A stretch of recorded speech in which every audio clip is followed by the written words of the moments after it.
अस्सलाम वालेकुम फ्रेंड्स, उम्मीद आप सब खैरियत से होंगे। मेरा नाम डॉक्टर मोहम्मद अहमद फ़ाखर है और आज मैं एक नहायत अहम मौजू के ऊपर बात करने लगा हूँ जिसको हम हैलिटोसिस कहते हैं, यानी कि मुंह से बदबू आना या बैड ब्रेथ। अक्सर औक़ात ऐसा होता है कि जब हम किसी से बात कर रहे होते हैं तो हमारे मुंह से बैड ब्रेथ होती है या फिर हमारे मुंह से बदबू आ रही होती है, जिसकी वजह से हमें बहुत ज़्यादा एम्बैरेसमेंट का सामना करना पड़ता है। तो अगर मैं बात करूँ ऐसा होता क्यों है, इसकी क्या वजूहात हैं, तो सबसे पहले इसकी जो वजह है वो ये है कि आपकी ओरल हाइजीन मेंटेन नहीं होती या फिर आप डेली ब्रश नहीं करते, तो इस वजह से जो है आपके मुंह से बैड ब्रेथ जो है वो हो सकती है। दूसरी वजह जो है ये कि अगर आपको गर्ड है यानी कि गैस्ट्रोइसोफेगल रिफ्लक्स डिजीज़ है, यानी कि आपकी खुराक आपके मुंह में आ रही है बार बार या फिर जो तेज़ाब है वो आपके मुंह को आता है, तो उस वजह से भी आपको जो है वो बैड ब्रेथ हो सकती है। इसके बाद अगर आप कोई डेंचर यूज़ करते हैं, मतलब कि अगर कोई आपका आर्टिफिशियल जो दांत है वो आप लगाते हैं, तो उस वजह से भी आपको जब उसके लगा रहे हैं और वो उतारते लगाते हुए कोई आपको इन्फेक्शन हो जाती है, तो उस वजह से भी या उस इन्फेक्शन नहीं होती या फिर उसके अंदर कुछ फंस जाता है, कोई ना कोई पार्टिकल फूड का फंस जाता है, तो उस वजह से आपको जो है वो बैड ब्रेथ हो सकती है। या फिर कोई टार्टर जो है वो जमा हुआ है, आप यानी कि जिसको हम कहते हैं पिलाहट आपके दांतों के ऊपर बहुत ज़्यादा जमी हुई है, तो उस वजह से भी आपको बैड ब्रेथ जो है वो हो सकता है। या कोई पस फॉर्मेशन हो गई है गम्स के अंदर जिसका या फिर गम्स की इन्फ्लेमेशन हो गई, कोई जिंजिवाइटिस हो गया है, तो उस वजह से भी आपको बैड ब्रेथ जो है वो हो सकता है। इसके बाद मज़ीद कुछ कॉजेज़ हैं या मज़ीद कुछ वजूहात हैं जिनमें है कि जी आपको डायबिटीज़ है, अगर शुगर है तो उस वजह से भी आपके मुंह से बैड ब्रेथ हो सकती है। आपको टॉन्सिलाइटिस और वो भी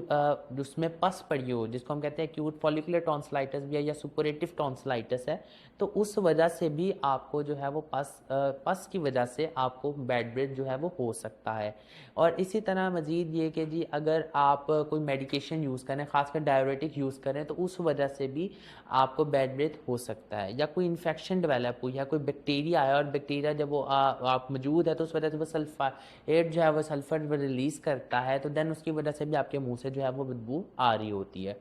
अगर मैं बात करूं कि जी इसके आपने ट्रीटमेंट क्या करना है, क्या ऐसा होम्योपैथिक ट्रीटमेंट या होम्योपैथिक अद्वियात ऐसी कौन सी हैं जो कि बैड ब्रेथ के अंदर जो है वो इस्तेमाल होती हैं। तो सबसे पहली जो हमारे पास है वो है आपके पास कैरियाजोट मेडिसिन है, वो जो कि आप बैड ब्रेथ में इस्तेमाल कर सकते हैं। पल्साचीला है, नक्सोमिका है, हैपरसल्फ मेडिसिन है, कार्बोविच मेडिसिन है, अर्जुना है। ये कुछ मेडिसिन हैं जो कि हम इस्तेमाल करते हैं हमारे बैड ब्रेथ के अंदर। और अगर मैं बात करूँ, आप कुछ माउथ वॉशेस का इस्तेमाल कर सकते हैं। अब वो माउथ वॉश आप जो है वो आप खुद भी बना सकते हैं घर के ऊपर भी। तो वो आप ये करें, आप डिस्टिल वाटर ले लें, डिस्टिल वाटर के अंदर आप लौंग जो होते हैं वो डाल लें। आप उसके अंदर अगर आपको अर्जुना मदर टिंचर मिल जाता है तो आप वो डाल लें उसके अंदर एक दो कतरे। और वो आप और या चैलिडोनियम मदर टिंचर अगर आपको मिल जाता है तो उसके एक दो कतरे डाल के आप अपने एक माउथ वॉश जो है वो बना सकते हैं। और डेली फिर क्या है कि आप उससे गरारे करें, उससे ये होगा कि जी आपकी कोई इन्फेक्शन है अगर मुंह के अंदर या फिर कोई और रीज़न है आपके जिस जो मैं बता चुका हूँ जैसे, तो वो उनके ऊपर काफ़ी इफेक्टिव होगा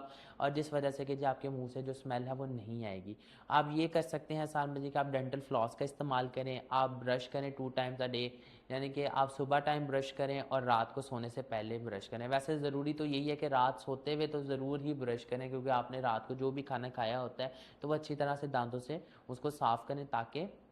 आपको इन्फेक्शन या टार्टर की प्रॉब्लम ना हो। उम्मीद है आपको ये वीडियो बहुत ज़्यादा पसंद आई होगी और अगर आपका कोई सवाल या आपका कोई क्यूरी है तो आप नीचे कमेंट सेक्शन में पेश कर दें, वी विल डेफिनेटली आंसर। दोबारा मुलाकात होगी इसी तरह की एक इन्फॉर्मेटिव वीडियो के साथ, तब तक के लिए खुदा हाफिज़।